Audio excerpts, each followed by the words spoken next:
বাংলাদেশের মানুষ সবসময় কিন্তু আপনার ঐক্যবদ্ধ থেকেছে প্রয়োজনের সময়। প্রতিটি ক্রান্তিকালে, প্রতিটি সংকটে বাংলাদেশের মানুষ ঐক্যবদ্ধ হয়ে তারা বাংলাদেশের নিরাপত্তা রক্ষা করেছে, বাংলাদেশকে রক্ষা করেছে। আপনারা সেই তিতুমিরের সময় থেকে শুরু করেন, ১-২৪ পর্যন্ত আসেন, প্রতিটি সময় বাংলাদেশের মানুষ রুখে দাঁড়িয়েছে, ঐক্যবদ্ধ হয়ে দাঁড়িয়েছে তাদের প্রত্যেকটি জাতীয় স্বার্থ রক্ষা করার জন্য। ৫২ ভাষা আন্দোলন বলেন, ৬৯-এর গণঅভ্যুত্থান বলেন, ৭০-এর নির্বাচন বলেন, ৭১-এর মুক্তিযুদ্ধ বলেন, সর্বক্ষেত্রে মানুষ এক হয়ে লড়াই করেছে তাদের নিজের জাতীয় স্বার্থ রক্ষা করার জন্য। সুতরাং আমি এটাকে মনে করি যে এটা আমাদের কাছে ঠিক একটা বড় সমস্যা বলে আমি মনে করি না। বাংলাদেশের মানুষ ঐতিহাসিকভাবে তারা ঐক্যবদ্ধ থাকে তাদের প্রয়োজনের সময়।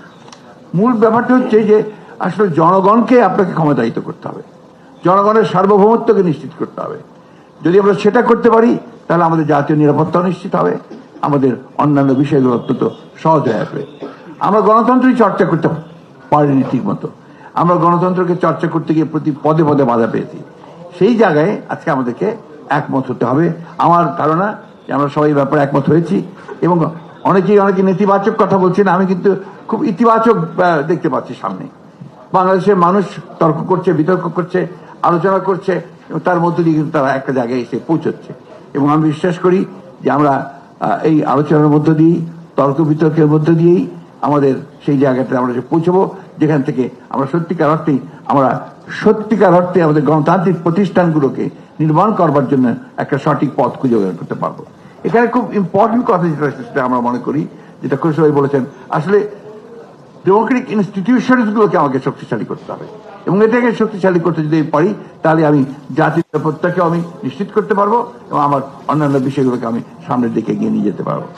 আমি সেই কারণেই বক্তব্য দীর্ঘ না করে শুধু এটুকুই বলতে চাই যে আসুন আজকে কোনো নেতিবাচক চিন্তা না করে এই যে সামনে যে সময়টুকু যে খুব দ্রুত আমরা একটা গণতান্ত্রিক ব্যবস্থার মধ্যে জিততে চাই, সেখানে আমরা যেন দ্রুত যেতে পারি তার জন্য আমরা সবাই যেন কাজ করি।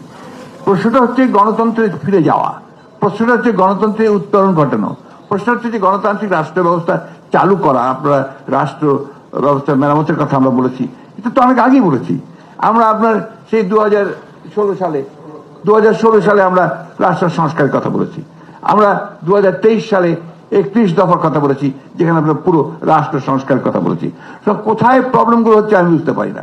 আমার কাছে মনে হয় যে আমাদের চিন্তা ভাবনার মধ্যে এই জায়গাটাতে আমাদের এক হওয়া দরকার, যে আমরা সবাই এক হয়ে আমাদের রাজনৈতিক দল যেহেতু আমরা গণতন্ত্রে বিশ্বাস করি, আমাদের তো বিভিন্ন মত থাকবেই, সেই মতগুলোকে আমরা এক জায়গায় নিয়ে এসে আমরা অন্তত এক জায়গায় আসি যে আমরা গণতন্ত্রে ফিরে যাব, একটা জনগণের ক্ষমতায়ন করব, জনগণের ক্ষমতা জনগণকে ফিরিয়ে দেবো, সে তার ভোট প্রদানের মধ্য দিয়ে তার সেই মতকে প্রতিষ্ঠিত করবে এবং সত্যিকার অর্থেই একটা গণতান্ত্রিক রাষ্ট্র ব্যবস্থা প্রতিষ্ঠা করবে।